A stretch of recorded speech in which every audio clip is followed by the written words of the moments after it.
Voltamos com ele aqui hoje no Antenados Pergunta, Rodrigo Constantino. Autor, blogueiro, crítico. Atual situação do nosso país.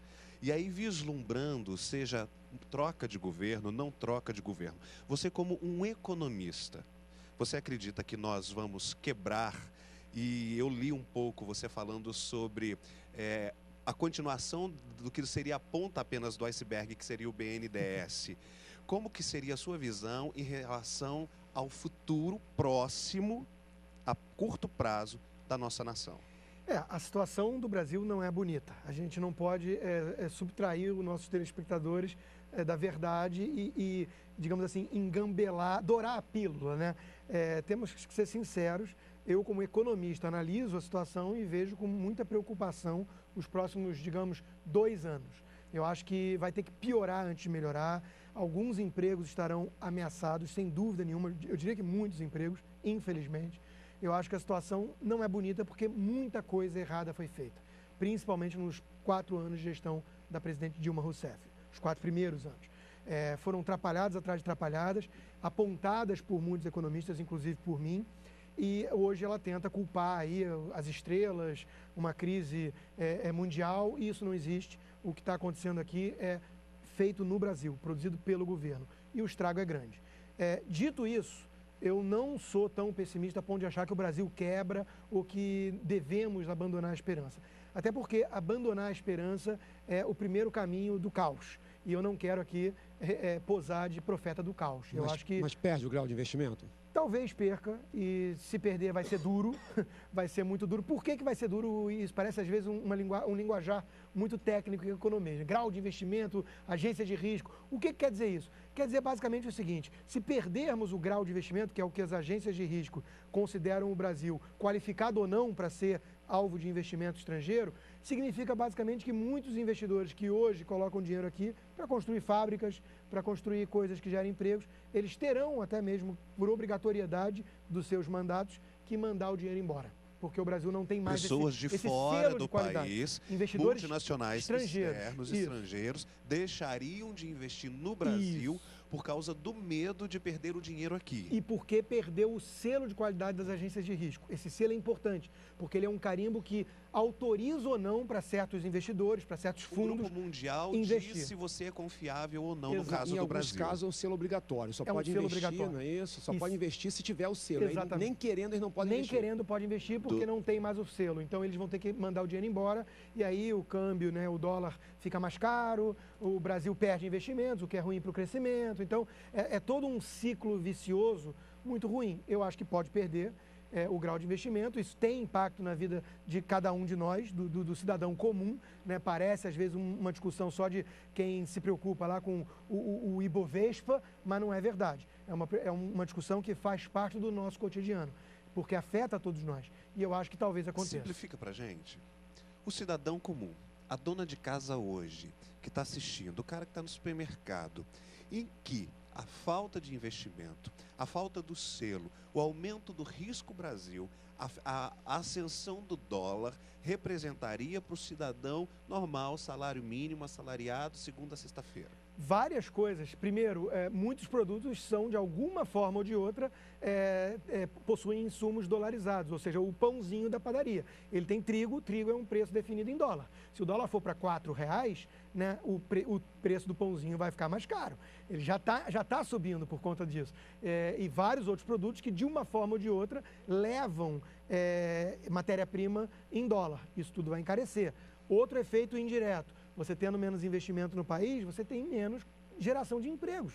É automático isso, porque a gente precisa dos investimentos produtivos para gerar o quê? Ganho de produtividade na economia, gerar novas fábricas, gerar novos empreendimentos que, no final do dia, é aquilo que coloca a economia para gerar e gera emprego.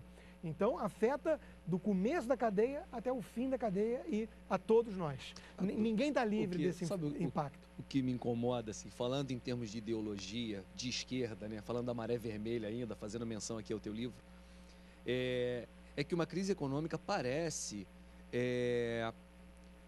bom para os socialistas. Eles vão colocar a culpa no capitalismo, vão dizer que o capitalismo não funciona, né, e vão propor uma reforma socialista. Você pode falar um pouco sobre isso? Não, exatamente. Tem muita gente que tem essa visão, né, de que muitas vezes as crises são, se não deliberadamente produzidas por eles, úteis para o uso como uma estratégia de o quê? Avançar ainda mais com o Estado. Porque, então tem mais crise, tem mais miséria, então precisa de mais Estado paternalista, cuidando de todo mundo, avançando sobre os nossos bolsos, e eles vêm com um discurso muito bonitinho, né, de, não, os ricos é que vão pagar as contas, imposto sobre fortuna, imposto sobre herança. Isso é balela, Seria insignificante para o tamanho do problema pegar e colocar um super imposto sobre os ricos. Não são eles que vão pagar a conta. Indiretamente sempre vai recair sobre nós, sobre classe média, sobre trabalhador. Somos nós que vamos pagar, porque eles vão repassar para os preços, ou eles vão demitir gente, porque não vão conseguir ou não vão ter mais interesse em produzir num país que tem um ambiente tão hostil, que trata de forma tão quase diabólica aqueles que geram riqueza, que são ricos. Então, isso tudo acaba recaindo sobre nós. Então, é preciso levar isso em conta. Doutor. Agora, eu só fecho uma coisa. Eu sou economista, eu falo muito de economia, nós estamos aqui falando de uma crise econômica. Mas, acima de tudo, para mim, o Brasil vive hoje, e aí não é uma coisa de curto prazo, mas eu não perco minhas esperanças, porque eu acho que tem uma reação acontecendo hoje, né? A própria comunidade evangélica, eu acho que faz parte dessa reação. Mas eu diria que hoje nossa principal crise é moral. É uma crise de valores. Há uma subversão de valores hoje, onde, por exemplo, essa esquerda que eu tenho combatido repete que não existe o certo e o errado. Se não existe o certo e errado, você está dizendo que eu, trabalhador, cidadão ordeiro, cumpridor de leis, sou indiferente, sou igual, sou indiferente ao traficante, ao sujeito que mata. Então, como assim não existe certo e errado? É a pedagogia do oprimido? É um pouco a pedagogia do oprimido. E de que maneira isso entra, você dá uma explicada para a gente na pedagogia do oprimido, a questão, como é que isso está na escola, como é que está esse processo de imposição sobre nossos filhos, de doutrinação, nas faculdades, dá uma explicada para a gente. Deixa eu acrescentar, falar de pedagogia do oprimido, a gente lembra do autor do Paulo livro, Freire, né? Paulo Freire, na passeata que teve agora, semana passada, um professor colocou uma faixa. Menos Paulo Freire. E uma colega minha, né, do Facebook postou lá que uma das bizarrices, ela é de esquerda, que uma das bizarrices da passeata foi isso, né? Menos Paulo Freire. Você pode explicar por que menos Paulo Freire? Deixa eu pegar o gancho. Você falou Paulo Freire no lixo da história.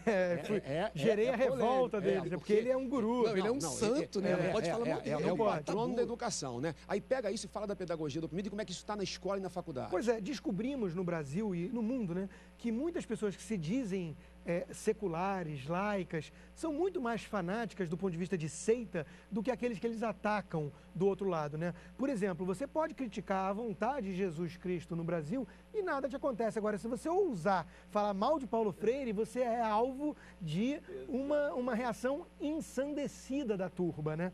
Da turba mesmo, da horda. Agora, o que acontece com a pedagogia do oprimido e tudo mais?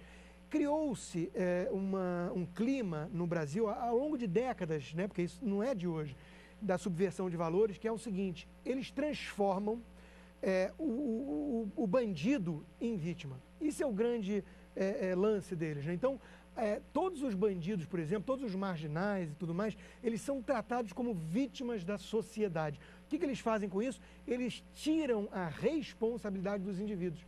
Aquele que deveria responder pelos seus próprios atos, porque mal ou bem acreditamos em livre-arbítrio, acreditamos que existe a escolha, mesmo que influenciada por muitos vetores. Óbvio que eu não estou aqui dizendo que o sujeito que nasce numa favela, que tem um clima todo de traficantes tomando conta da situação, às vezes um pai ausente, às vezes um pai alcoólatra. Claro que isso tudo influencia na formação daquele indivíduo, mas achar que ele não tem nenhum tipo de poder de escolha ao longo de sua vida toda, eu acho que é tratá-lo como um quase mentecapto, como alguém que não tem nenhum tipo de responsabilidade pelos seus atos. Isso é a visão que vitimiza os indivíduos.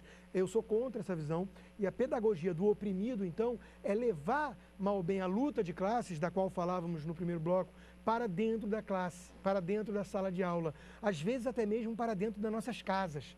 Quando as feministas, por exemplo, colocam homem contra mulher, como se houvesse ali um embate de vida ou morte, em vez de olhar para uma construção de um lar de uma família como algo bonito. Porque, né, quer dizer, você tem uma complementariedade entre os sexos, tentando criar ali uma família, né, e educar os seus filhos, e as feministas conseguem vender uma ideia de que são opostos e que tem uma luta de classes, uma guerra. Isso sobre um eufemismo que seria colocar uma visão crítica, não é? Aí Sim. Você pega o eufemismo da visão crítica e, na verdade, você impõe um doutrinamento. Exato, e a doutrinação, então, voltando, está desde as escolas, muito cedo, né? Muito cedo, os pais deveriam ficar atentos a isso, né? Chegando até as universidades, com esse tipo de mensagem socialista, mensagem marxista, que destrói a responsabilidade do indivíduo, o próprio foco no indivíduo, sempre tratado ali como uma peça de um tabuleiro de xadrez. Quer dizer, você pode sacrificar os indivíduos porque eu falo em nome de uma causa maior. Né? Isso tudo é muito preocupante e a gente está em curso avançado disso no país. Mas, doutor, eu também vejo o seguinte, essa luta dos contrapontos, eles vão, de acordo com o tempo, se a gente não souber avaliar a melhor forma de criticar, parece que o nosso argumento ele pode ser um pouco violento, extremista.